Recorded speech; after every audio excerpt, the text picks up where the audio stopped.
Pop culture is more than just entertainment. It's a lens into society, relationships, and human behavior. I'm Grace, and here on The Grace Report, we dive into stories beyond the headlines. Whether it's reality TV drama, celebrity scandals, or royal family intrigue, I'm here to break it all down. What it means, why it matters, and how it reflects the world we live in. Join the conversation, share your take, and let's make sense of the culture shaping our lives one story at a time. Good morning, sunshine. Happy Thursday, everybody. I cannot believe how quickly this week has been flying by. Wow. Friday already, and I don't even have weekend plans. Isn't that like weird? Like normally, like the Sunday or the Monday, I'm ready to start making plans for the following weekend. But this week, I blinked, opened my eyes, and the week is already over. Insane. Quick shout out to Jennifer. Oh, thank you so much for becoming a channel member. I am so excited to have you. Good morning, Allie, Jessica, Houston Rose Gardner, Love, Michelle, Leah, Venetia, and everybody else watching as well. Y'all don't be shy. Come on in, join us in the chat. The water is fine. We don't bite. We're all just here to have a good time, take our mind off of the mess happening in the world today, and just focus on, inconsequential things like what's going on in the world of pop culture. And I am so glad that you are able to make it, Michelle. And happy birthday, Venetia. Happy birthday. Happy birthday. Do you have any fun plans coming up to celebrate? And good morning, Philadelphia. Philadelphia, you know who you look like? Shira 7. You look exactly like her, and you even have similar sunglasses to her, which is really, really, really cool. Love, Jay, and Ronnie are in the building as well. Good morning, y'all. So much to talk about in today's episode. Theo, I'm glad you're here. I was actually about to ask, did we run Theo off with all of the male slander yesterday? But I am so happy that you're back, and sorry about all the snow you're experiencing over there. To me, there's nothing worse than cold weather. I hate it with a burning passion. So I definitely empathize with you. Good morning, Cynthia and Shemjown. Nice to see y'all. So we got to talk about Love is Blind. Love is Blind is coming back next week on Valentine's Day. Can I ask y'all, how many of y'all are single, married, dating? What's the tea? Are you spending Valentine's Day watching the new season of Love is Blind? Was it smart of them to drop it on that particular day? Or are you going to be out and about doing something with your Valentine?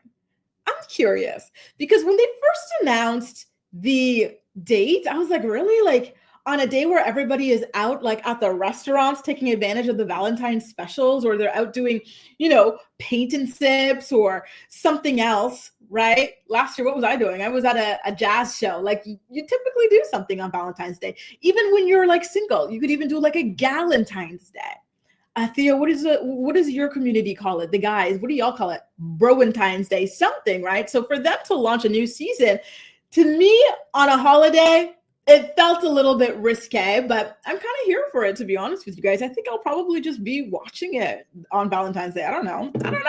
Tadisha, hello. Ramster Hamlets, nice to see y'all. Lucia as well. Oh, Lord. So let's talk about the one of our contestants from the past season of Love is Blind. Oh, and I didn't know you were in Amsterdam, Ramster. That's been on my bucket list to come visit y'all. Y'all are not far off from me, but I still haven't been able to come your way. I love Amsterdam, and I would love to visit. You know who else loves Amsterdam, by the way? Kempire, he's always talking about his love for Amsterdam. And you just reminded me of him with that. So do y'all remember Marissa from the last season of Love is Blind?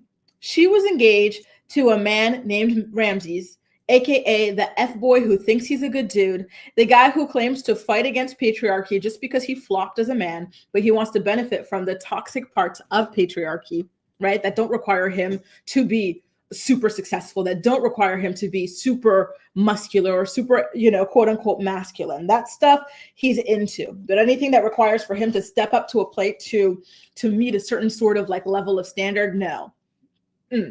I couldn't stand that man. wolf in sheep's clothing if I had ever seen one. Well, she actually just did an update about where she's at since filming the show. She said, we all remember her when she was filming. She was a law student. I think she was articling at a law firm. She was getting ready to take the bar. So I have a video that she posted on Instagram sharing where she's at in her legal journey right now, and her mental health since participating on Love is Blind. So spoiler alert, like she truly spiraled, during filming, after filming and everything like that. And she had to get on disability for a while in order to take care of her mental health. So take a look at what it is that she had to say, and we'll come back. Oh, is it here? It is here. Okay. And then we'll come back and discuss it together. All right. Hey guys, I want to come up here and give you guys all an update. So many of you all reach out to me in my DMs and comments supporting me with my bar exam coming up in February and just my legal career in general.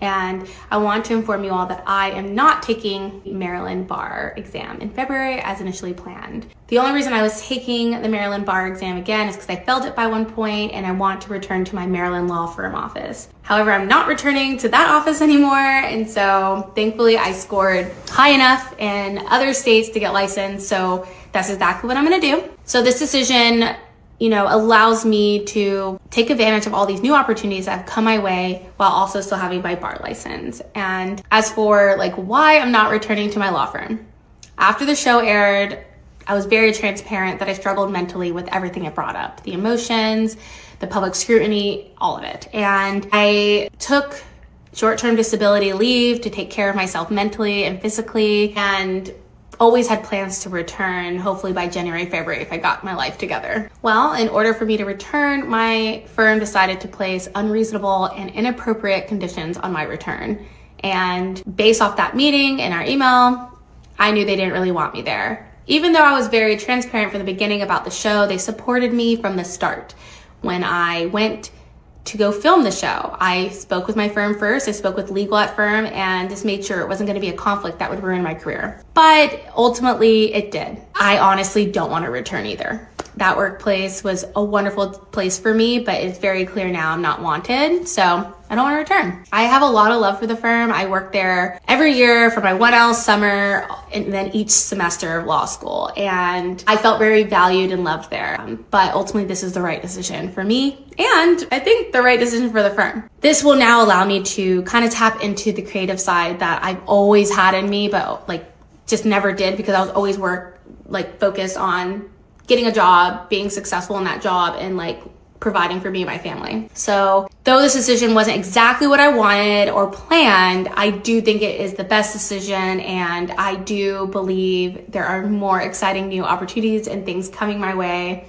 And honestly, I'm in a perfect position to just kind of tap into that creative and see where it goes. And if it doesn't go anywhere, maybe I'll just go back and be a lawyer, But ultimately, right now, I'm tapping into the creative and I'm open for all opportunities. So I just want to say thank you all for supporting me.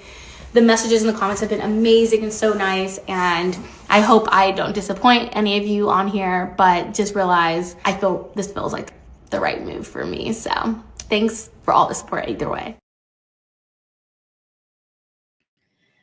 So there y'all go. It kind of sounded, correct me if I'm wrong, but does it not sound like Marissa is taking a step back from law in order to be an influencer or something like that? She said, maybe I'll come back to law, but for now I'm open to creative opportunity. Listen, it is true that these people make bank after participating on the show and gaining a massive following. Most recently, we've seen Natalie, we've seen Deep Tea, and we have seen Nancy open up about becoming millionaires from the show. So I do understand why Marissa, now that she's done with her studies, she's passed the bar in certain states where she can be licensed to work in.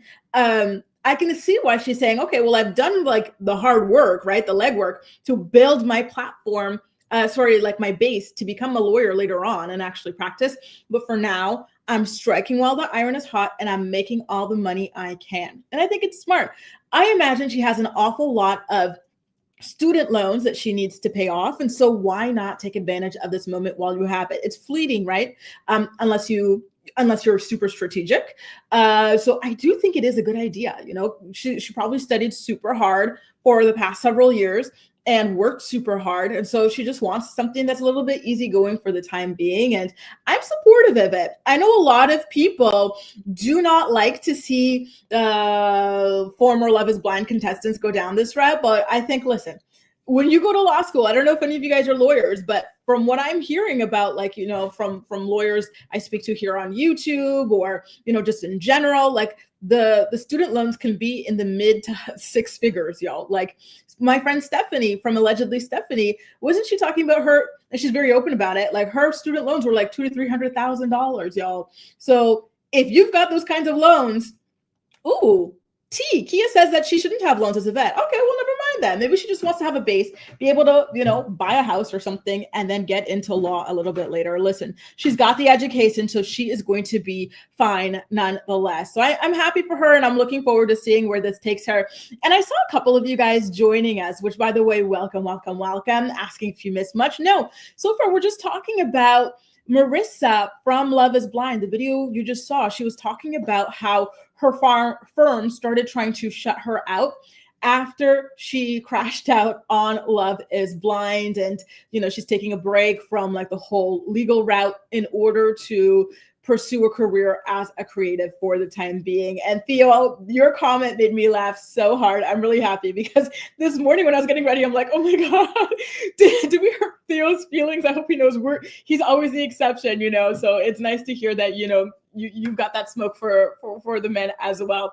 So a question that I did ask that some of you guys might have missed out on if you just joined us recently is whether or not you thought it was a good idea that Love is Blind season 8 was going to premiere on Valentine's Day. And so I asked people, hey, are you in a relationship? Are you single?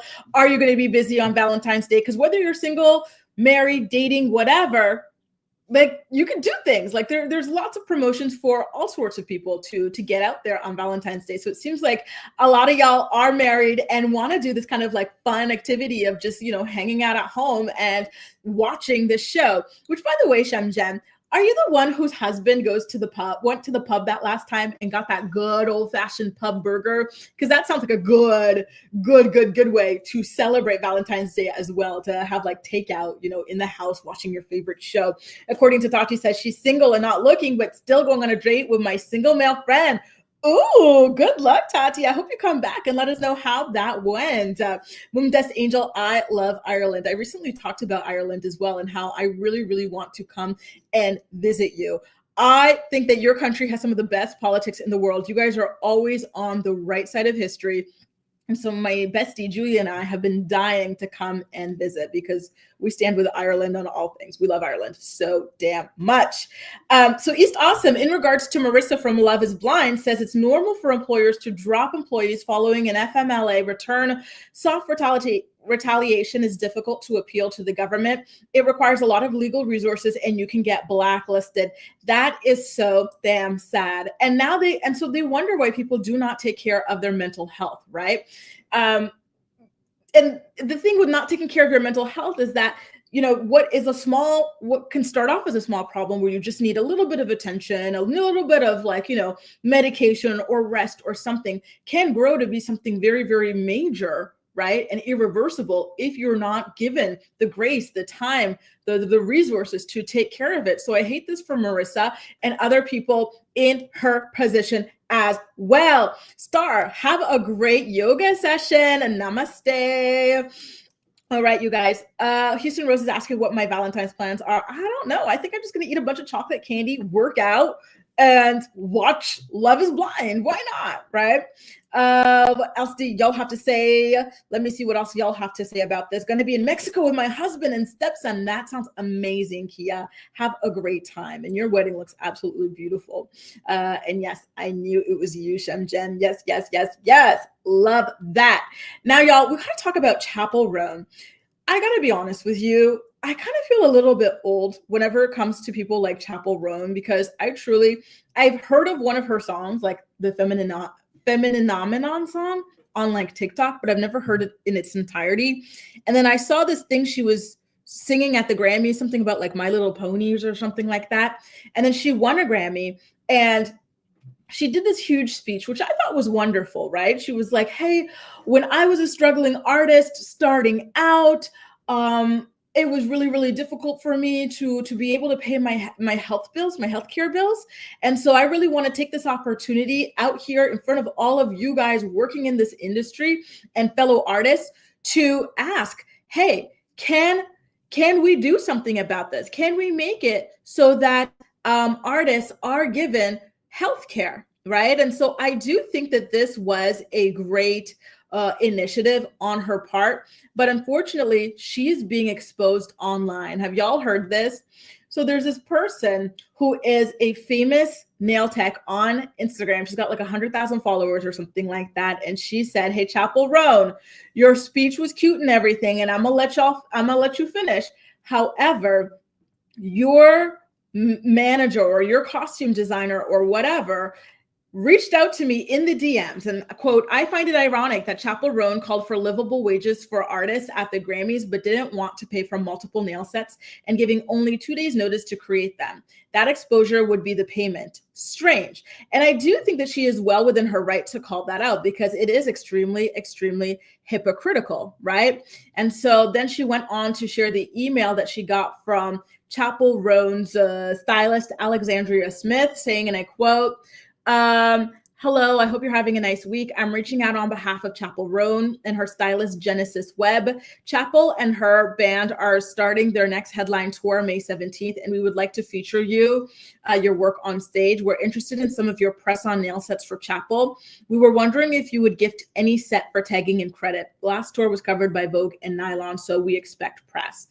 How do y'all feel about that? I remember this back in the day being a huge, huge, huge kind of like revolution in the artistry world or in the creative world where people just wanted to put a stop to internships, unpaid internships, because it is true that it's very, very discriminatory against people who are not as financially stable, right? So if you're financially stable, you do not have the time to go out there and do an internship that can lead to a job unpaid because you've got bills to pay. You need to survive. You need to eat. You need a place to live. Whereas people who are being supported by family, friends, or whatever are able to go and do that and then get their foot in the door. And, creatives are famously not paid for their work as well.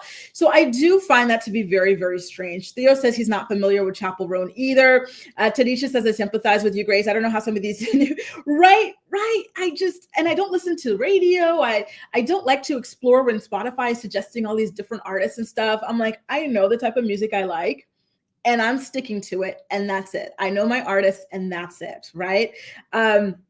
Now, Chappell annoys me, LOL. I like her music though. Well, that's another thing about Chappell Roan, right? Is that Chappell Roan has made a big, big, big, big reputation out of calling things out constantly. So I think that, for example, she was talking about not really liking being famous or having fans. And so that really turned off a lot of people who were big fans of hers. And then there was a moment where she was on the red carpet. There's a photographer just taking pictures, asking her to like move this way. And she started screaming at the photographer, saying that the photographer is always really, really mean and aggressive to her. Like, it feels like every time you see this girl, she's complaining about something. And to be honest, that's mainly what I know her for. I don't really know her music like that, but I do know that she is the complainer, right? She is the one who's always gonna find an opportunity to kind of suck the air out of a room. That's what I feel about her, to be honest with you, right? Karma says that she hears that Chappell is really nasty behind the scenes. I wouldn't be surprised based off of what I've seen about her, like that she's willing to share publicly as if it's like, amazing. I would not be surprised. I will say, though, that she has a really, really beautiful smile. I'm just noticing now. I love her teeth. Theo says, I like getting music recommendations from people. Exactly. People, not streaming services. I had to text my niece to ask who she was. Oh, y'all, I am so happy we're all in the same boat. Thank God. And, when I read my analytics from like YouTube, like it really does say that we're all like about the same age group. So mainly people who watch me are like 30 to 35 kind of a range. Of course, there's like 22 to 29 and then a little bit older and stuff. So shout out to all of you guys. Y'all are welcome too. But I'm really, really comforted to know that you guys can relate to just not really having the bandwidth or like the care or whatever to really get to know who these kind of other new artists sort of are. Again, congratulations to Chappell Roan. That's it, right? Chappell Roan, not Chappell Roan. Hang on, let me look at my notes. Chappell Roan. I hope she continues to make music. It's like Ali says, her therapist must be exhausted. So I really do hope that someone coaches her a little bit on her media presence, because it's very exhausting. Just all of the negativity that surrounds her turns me off from trying to get to know her music. But I did like what she did with Feminine Phenomenon, and I think that we really did need something like that at the space that we were in and everything. So cheers to her on that.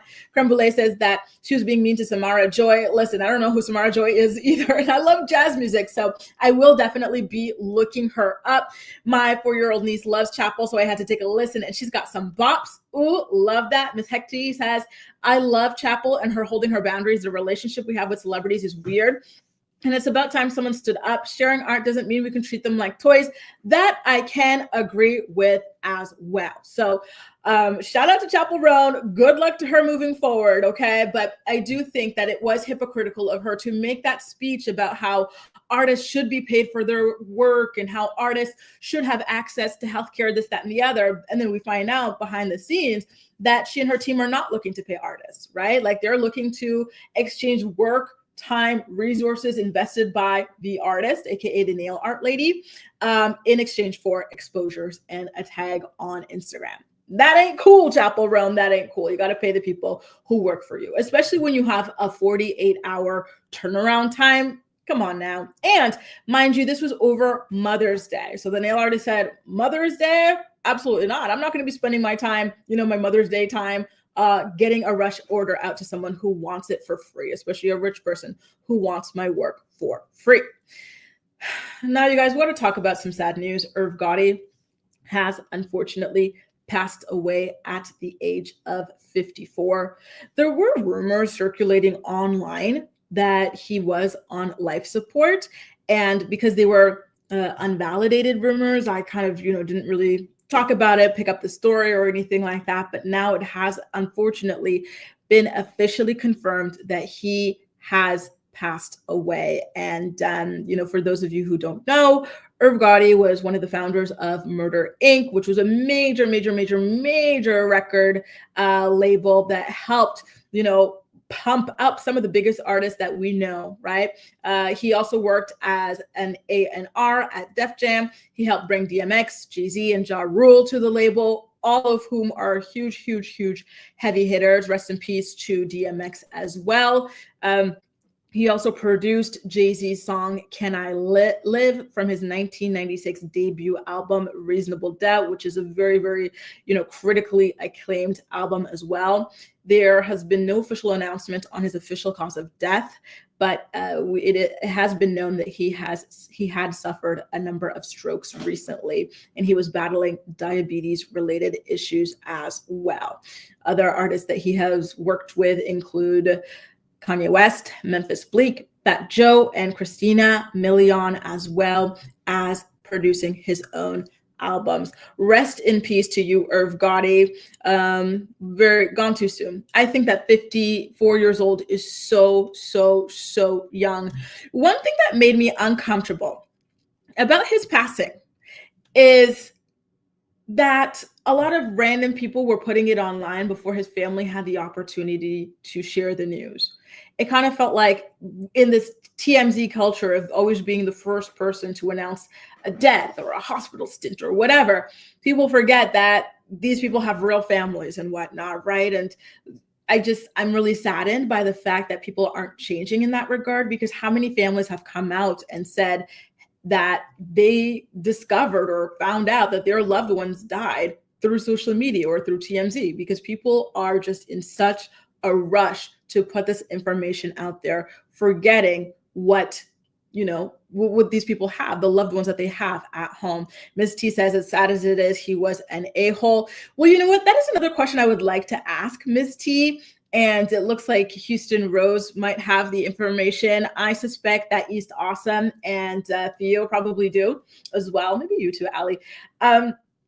So what's the deal with all of the stuff about him? Why does 50 Cent not like him? Where does this reputation? All I know about him is that he had an obsession with Ashanti. I think he claimed that she was a mistress in his marriage, And then he claims that he's still in love with her. And we all know that she is married to Nelly. That is her love and everything like that. But like outside of that, what else is tea with him? Because I have no clue whatsoever. And I agree, Ashanti can at least be left alone, right? Because it was inappropriate the way that he would speak about her and their alleged past together, despite her being with somebody else in a very, very serious relationship. In fact, she's married to Nelly now, which feels really crazy to say, right? Like Venetia says, rest in peace, Irv Gotti. Jaleesa says, I told my sister he passed and they said, who? I was like, oh, y'all too young. Isn't it crazy, right? Because you're going to them, no, they're coming to you to teach you about Chappell Roan, and you're going to them to teach them about Irv Gotti. Ali says, the way people post on social media is really gross. I'm glad I deleted everything, right? Like it really, really broke my heart.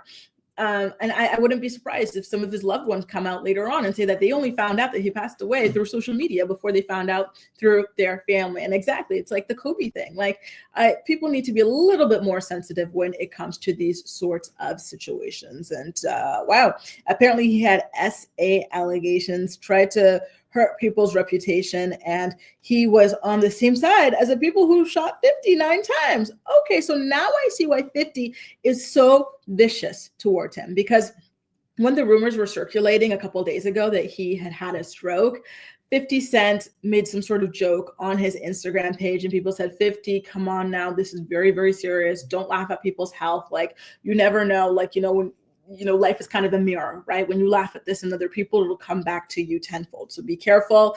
But now that I'm hearing that this allegedly is what was going on behind the scenes, I could see why 50 has so much venom towards him. Although I still believe that it's not very appropriate on 50's end. I would love for 50 Cent to do like a really big, like spiritual cleanse or something like that, because he too carries a lot of bad juju. You know what I mean? Like, he takes a lot of pleasure in people's pain, and he thinks everything is this big joke and stuff. And I think that it is just building up into this bigger and bigger and bigger ball that is only going to screw him in life, right?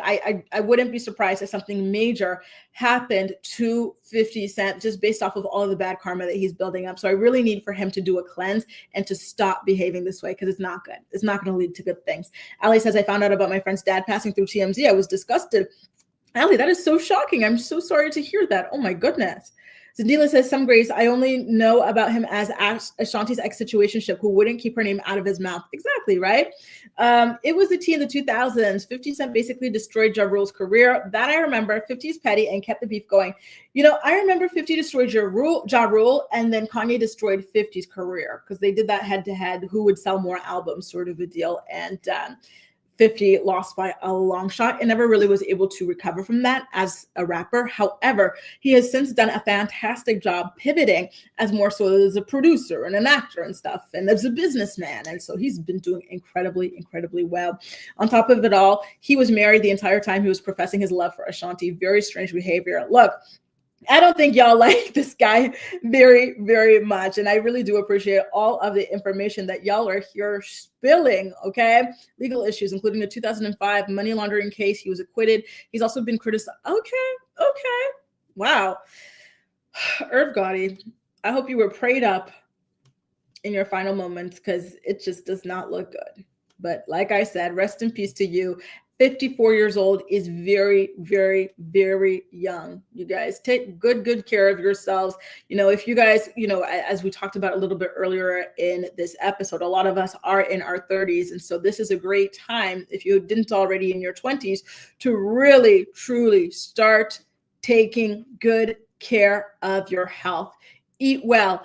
Exercise at least, 2-3 times a day. Go for walks, dance. Do all sorts of things that bring you joy. Go outside, breathe in some good fresh air. Take pleasure in like the slow and simple things in life, everything that keeps you happy and healthy, okay? Now, y'all, we're going to talk about Janelle Evans. It's always something with the disgraced former teen mom star, isn't it? And most recently, she was busted harassing her ex-stepdaughter, Marissa. So basically what went down is that her ex-stepdaughter, Marissa, went on TikTok and made a very, very simple joke, right? Like there's this trend going around on TikTok, which is, oh, you're so funny. And then the person responds with, haha, thanks. And then they relay some trauma, right, that they went through in life. And so Marissa had posted a picture of herself saying, you're so funny. And then her thanks was, thanks, I grew up on the land with that. And here, let me go ahead and post it. But I have to post it super quickly because I do not want them to go ahead and block my content. Can I find it? I think this is it.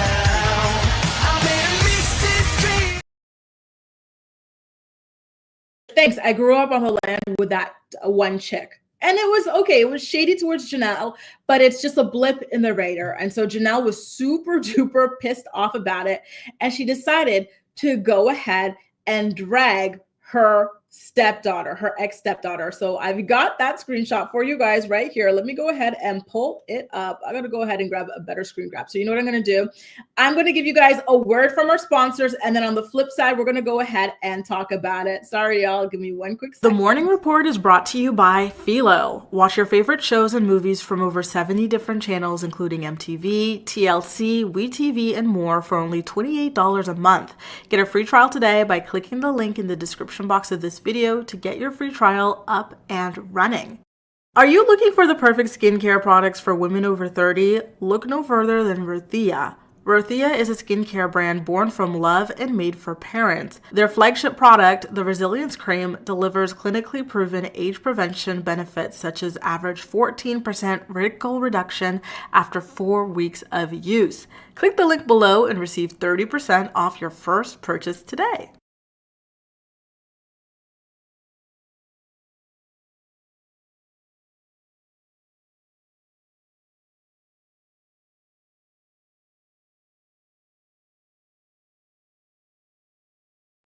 All right, so here goes, y'all. I'm gonna go ahead and present my screen with you so you could see just how bad her message to her own former stepdaughter was. So again, this is a child that Janelle is going after, and it's ugly what she has to say about her trauma, throwing that in her face. Let me know in the chat, by the way, if y'all could see what it is right here, okay? And by the way, it was Kenley, who is David Eason's new girlfriend, who posted the DM. So I guess Marissa is still in contact with her father, and she shared the DM with him. And so basically in the DM, you see Janelle saying, hey, you've got jokes. Me too. It's sad you're a broken girl and addicted to your dad's love after what he did to you. I'll pray for you.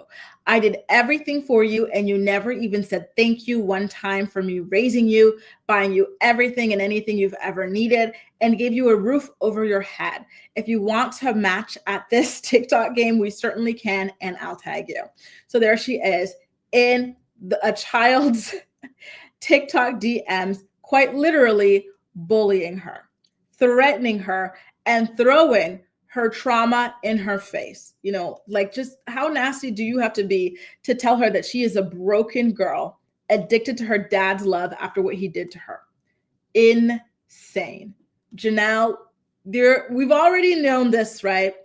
But this is just even more proof that there is something truly, truly wrong with you.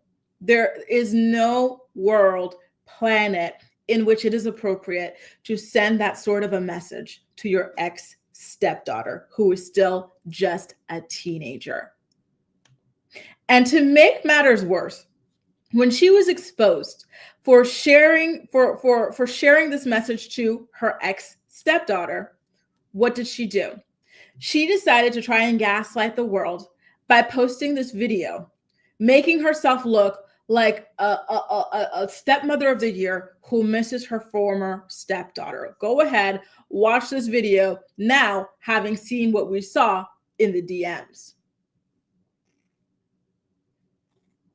So there you go. It's a slideshow of all the kids and everything, including Marissa, as featuring Marissa, I should say, in fact, right?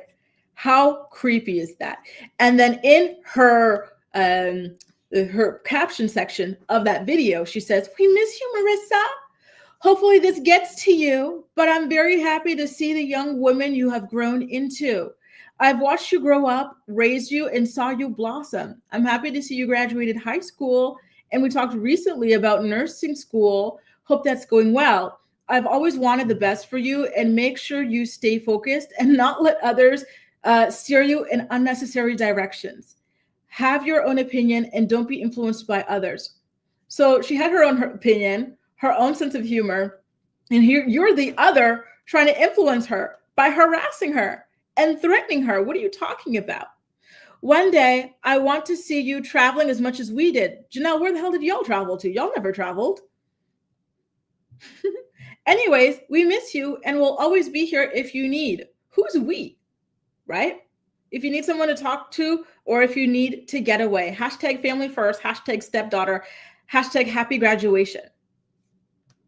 Like, this is truly borderline sociopathic behavior to have both sides of this, right?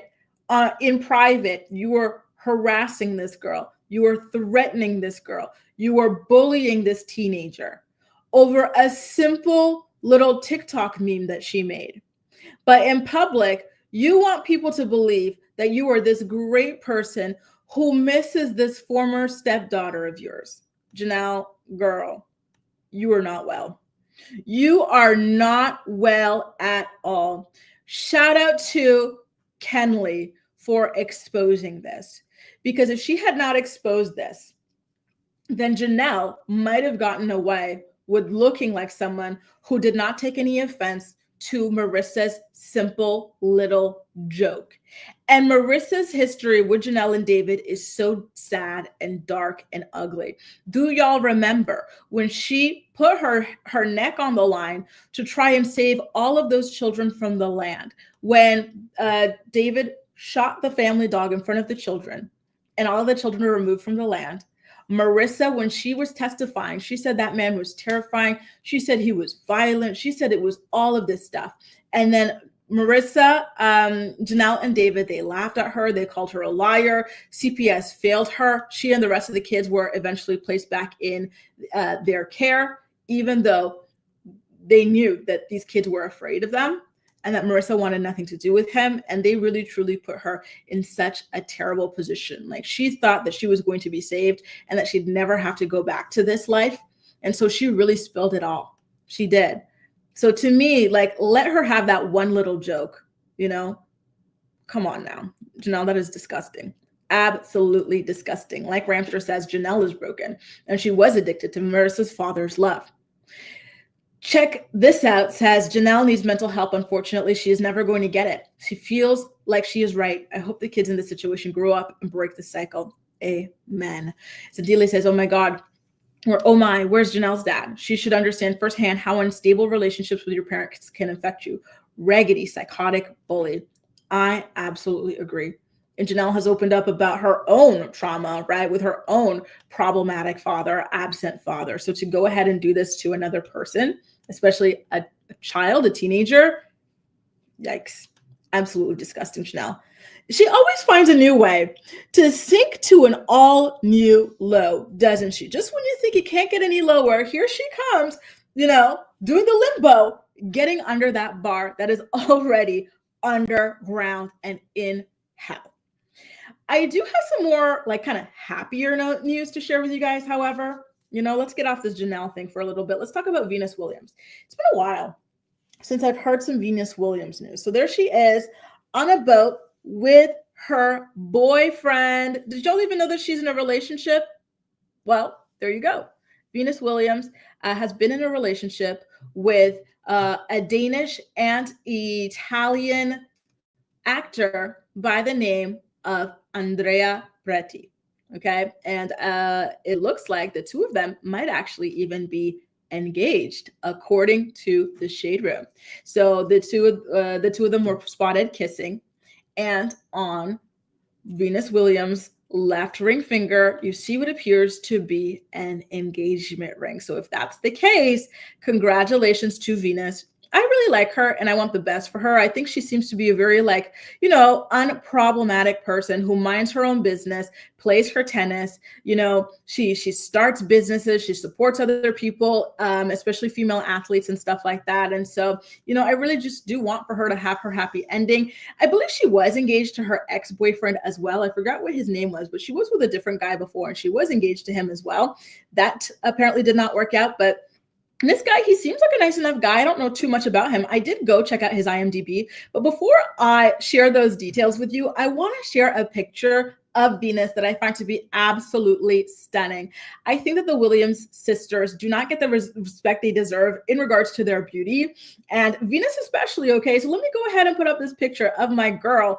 How gorgeous does she look? And it's so minimal, the amount of makeup that she is wearing, and she just glows from the inside out. She has this beautiful sparkle in her eye. She's got, these gorgeous full cheeks, her lips, everything just looks incredible. Her skin is glowing, great eyebrows. And I see a lot of Serena in her too. Like, I actually think they look so similar, right? So super duper beautiful. Okay, so congratulations to you, Venus. And again, I did go ahead and look up Andrea's IMDb, and apparently he has even directed some movies as well, right? So in 2015, he appeared in a movie called One More Day. 2018, he was in My Beloved Enemy. 2023, Temptation. And in 2021, he was in Girls to Buy. So he does have some experience in acting, It's not like he's an aspiring actor who's never been in anything. So congratulations to him on that. And congratulations to Venus Williams on her alleged engagement. So although he is half Danish and he spent the first half of his life in Denmark, it seems as though he is more in touch with the Italian side of his heritage recently. So I do wonder, do y'all think that they're going to go ahead and get married in Italy, perhaps next year or something like that? I don't know, but I am so damn happy for her. And I actually find her to be super duper stylish as well, right?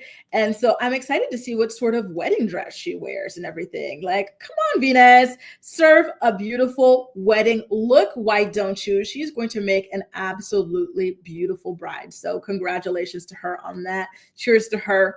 And y'all, I actually do have a, hang on, let me go ahead and read your comments before we get into the next story, because y'all have a lot to say about Venus and I love it. And I'm loving all the positivity surrounding Venus and her beauty and her talent and everything. Houston Rose says that both of the sisters are beautiful, and I absolutely agree. You know what? I will say though that Serena was slipping with the styling for a long time, and when that one TikTok girl said, "Serena, stop it," I'm telling you, as someone who loves you, you need to get it together. And Serena listened, and she has looked fantastic ever since. She's got this natural beauty that doesn't need to be fought with too much makeup or to this or things that don't compliment her. So when she got a team that really understood her and her beauty and let that take the forefront, there's no going back from that, right? That girl Cal says Venus didn't tamper with her features the way Serena did. And it's true, right? It's true. Farah says, stunning. She is lovely. Venus, get an ironclad prenup. I agree. Her and her sister can't dress. Damn. I think Venus can dress, y'all. I do. And Serena's got a new team. She has. Venus will look beautiful on her wedding day. And I absolutely agree. So once again, congratulations to you, Venus, on your rumored engagement. And now, last but not least, y'all, we're going to talk about Miss Wendy Williams. I've got an update. So shout out to those of you who are part of the Free Wendy movement. How many of y'all think that we need to free Wendy Williams versus keeping her in that conservatorship?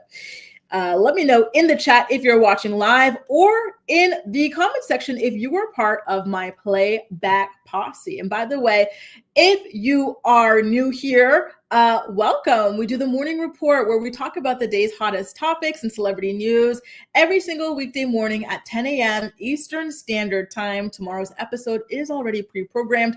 So go to my channel page, hit the live tab, and then the bell to be notified when I go live tomorrow, which is per usual, 10 a.m. Eastern Standard Time.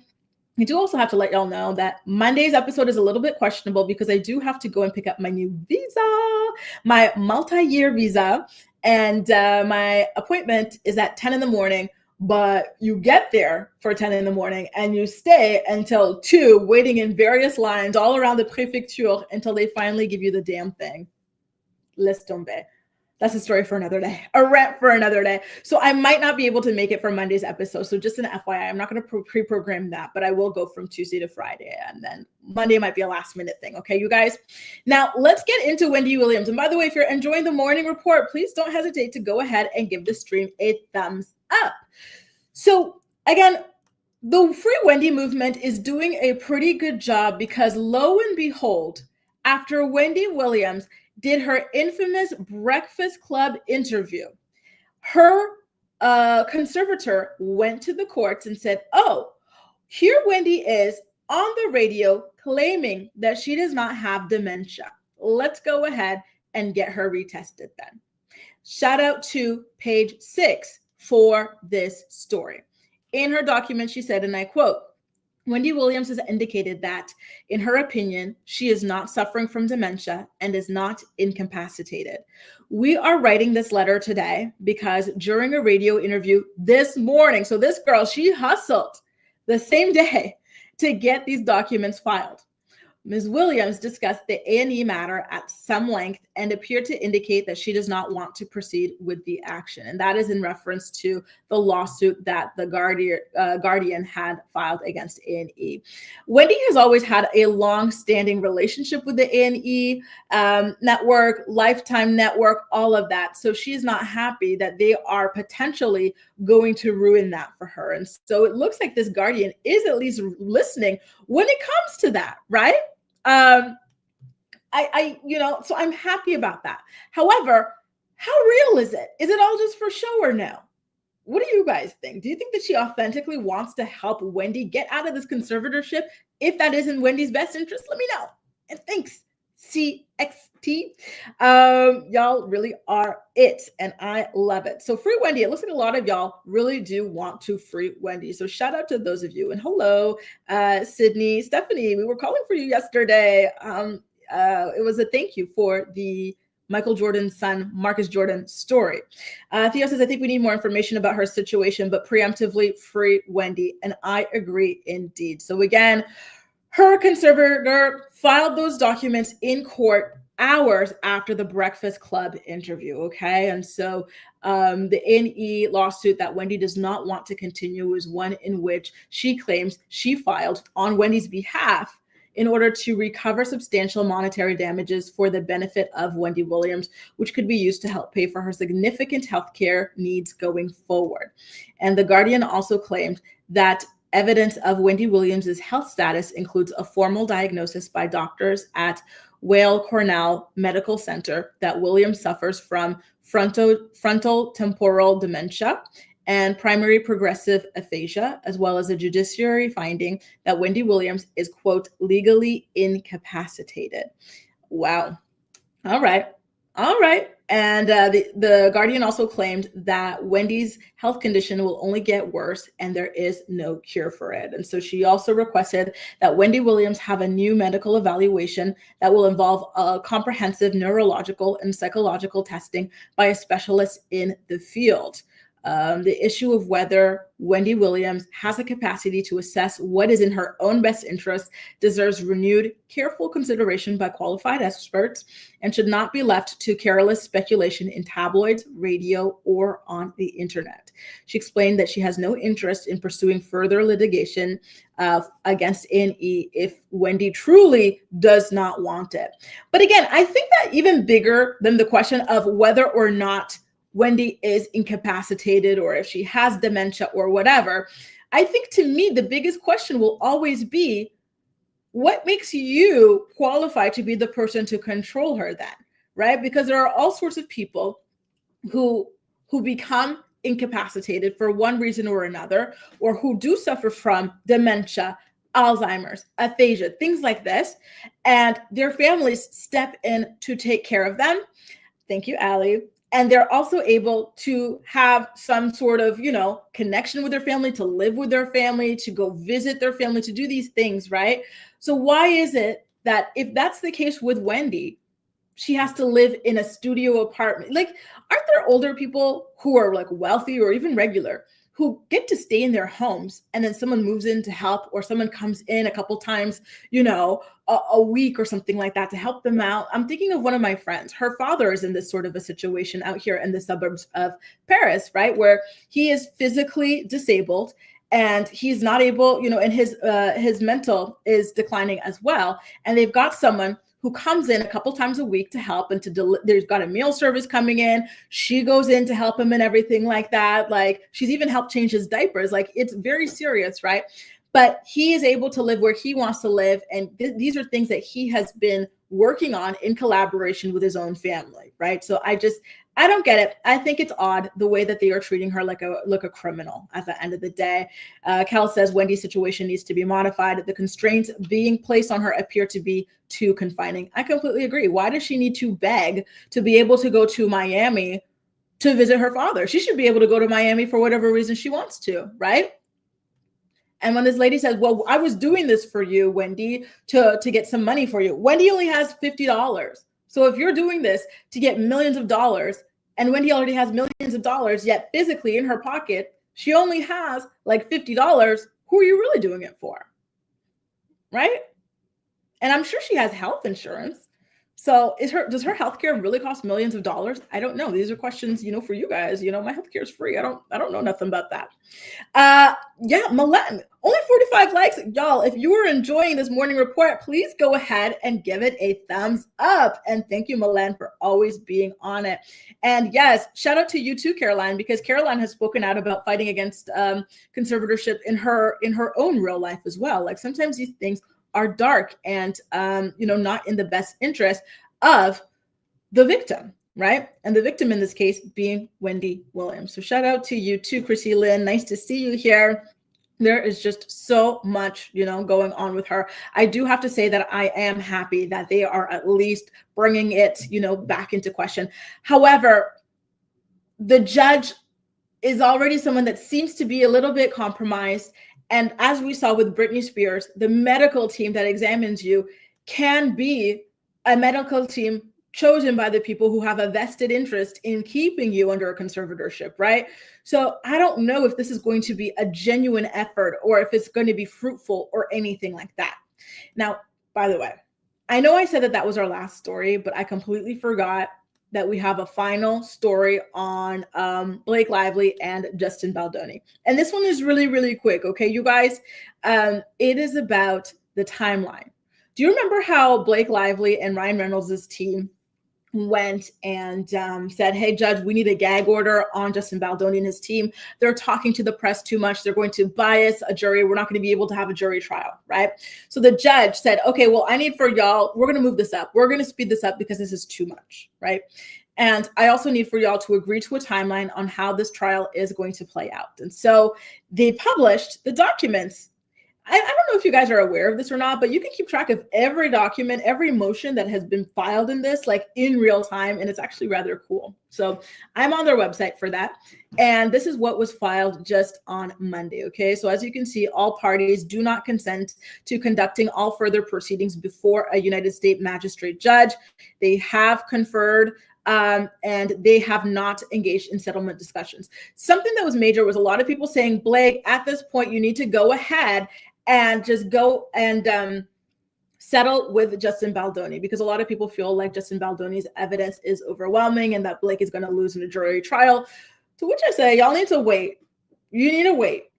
I am on team nobody right now. I'm still in the middle because we have not seen all of Blake's evidence. We haven't seen much of Blake's evidence, actually, right? We've seen a lot of Justin's evidence, and I think it's good evidence, right? It's convincing. However, when I don't have anything to compare it to, I can't say definitively that this person is, 100% innocent or whatever, okay? So I'm going to go through that timeline really, really quickly with y'all, and then I'll circle back to see what you have to say about it, okay, you guys? So we're just going to scroll down. Here it is. So they're going to be doing their depositions by August 14th.